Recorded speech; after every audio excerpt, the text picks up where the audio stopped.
High বন্ধুরা, একটা Patiala pant cutting করছিলাম, সেটাই তোমাদের সঙ্গে শেয়ার করছি। দেখো, প্রথমে আমি চার ভাঁজে ভাঁজ করে নিলাম কাপড়টা। দেখো, এই যে আমার দিকটা মানে মোড়া দিক আছে, আর এই সাইড দিকটা এটা খোলা দিক আছে, মানে ওই দিকটা ভাঁজের দিক আছে, দিকটা খোলা দিক আছে। দেখো আমার ঝুল আছে টোটাল, এটা যত সম্ভব 36-এর, তো 36 মতো আমার ঝুল আছে। তো 36 ঝুলটাকে আমি কিভাবে রেডি করছি সেটাই তোমাদের সঙ্গে দেখাচ্ছি। দেখো, এই যে আমি টোটাল ঝুলটা নিয়ে নিচের অংশটা কেটে বাদ দিয়ে দিচ্ছি।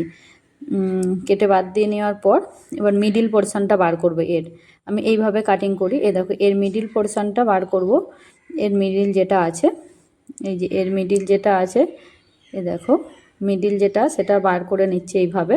মিডিলটা বার করার পরে পায়ের যে মোহরিটা হয় সেটাও আমি 7-এ দাগ দিয়ে নিচ্ছি। আমি 7 করি, এটা 6 রেখে দিই। দেখো, তারপরে এইভাবে মিডিল পোর্শনটা আমি এইভাবে দুভাগ করে নিচ্ছি।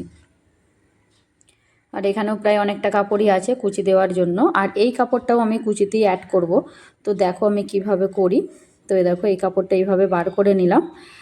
এই কাপড়টা এইভাবে বার করে নেওয়ার পরে এই যে এই জায়গাটা একটু জোড়া আছে, এই জোড়াটা আমি কেটে নিচ্ছি এইভাবে। তো তোমরা একটু ভালো করে খেয়াল করে বুঝতে পারবে আর করতেও পারবে, খুব সহজ কাটিংটা একবারে। এই যে দেখো, যে কাটিংটা বার করে নিলাম, মিডিল বার করে নেওয়ার পর এই যে এটা বার করে নিচ্ছি। এখানেও একটা জোড়া আছে, তো জোড়াটা কেটে নিচ্ছি। আর এটাই অসুবিধা হবে না, সোজা উল্টোর কোনো ব্যাপার নেই, মানে বোঝাই যাবে। আর এখান থেকে এটা 8 নামিয়ে নিচ্ছি, 8 নামিয়ে এই পোর্শনটা আমি বার করে নিচ্ছি এইভাবে। তো যেটা বলছিলাম, সোজা উল্টোর কোনো ব্যাপারই বোঝা যাবে না এরম না, এটা তো দেখো বোঝাই যাচ্ছে কিভাবে। একদিকটা ফুলের কাজ করা আছে আর একদিকটা সিম্পল। তো এই দেখো, এটা দুটো পার্ট, এগুলো এবার আমি ওই চারটে মানে দুটো পার্ট আছে, দুটো পার্টের দু মাথায় বসিয়ে নেবো এইভাবে। দেখো, এটাই 4টে বেরিয়েছে, ওটাও দুটো ভাগ আছে, মানে দুটো মিডিল করলেই হয়ে যাবে। আর দেখো, এটা কোমর পট্টি বার করব। কোমর পট্টি আমি 9 মানে আমার কোমরের যে ঝুলটা হবে সেটা 9 রাখবো। তো এটাকেও 4 ভাগে ভাগ করে নিচ্ছি এইভাবে। 4 ভাগে ভাঁজ করে নেওয়ার পর দেখো রাখছি। তো যতটা আছে আমি ততটা কাটবো, তারপর আমি জুড়ে নেবো। তো দেখো, এখান থেকে ঝুলটা আমি 9 নিয়ে নিচ্ছি। এই যে 9 নিয়ে আমি কেটে নিচ্ছি, মানে টোটাল ঝুলটা আমি 9 আর নিজের পোর্শনটা 8 রাখি। তারপরে এটা সেলাই করার পরে সেটা ফিটিংসে চলে আসে পুরোপুরি।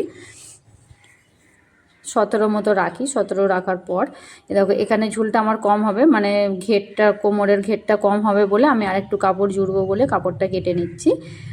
তো তোমরা এইভাবে করতে পারো আমার দেখে দেখে।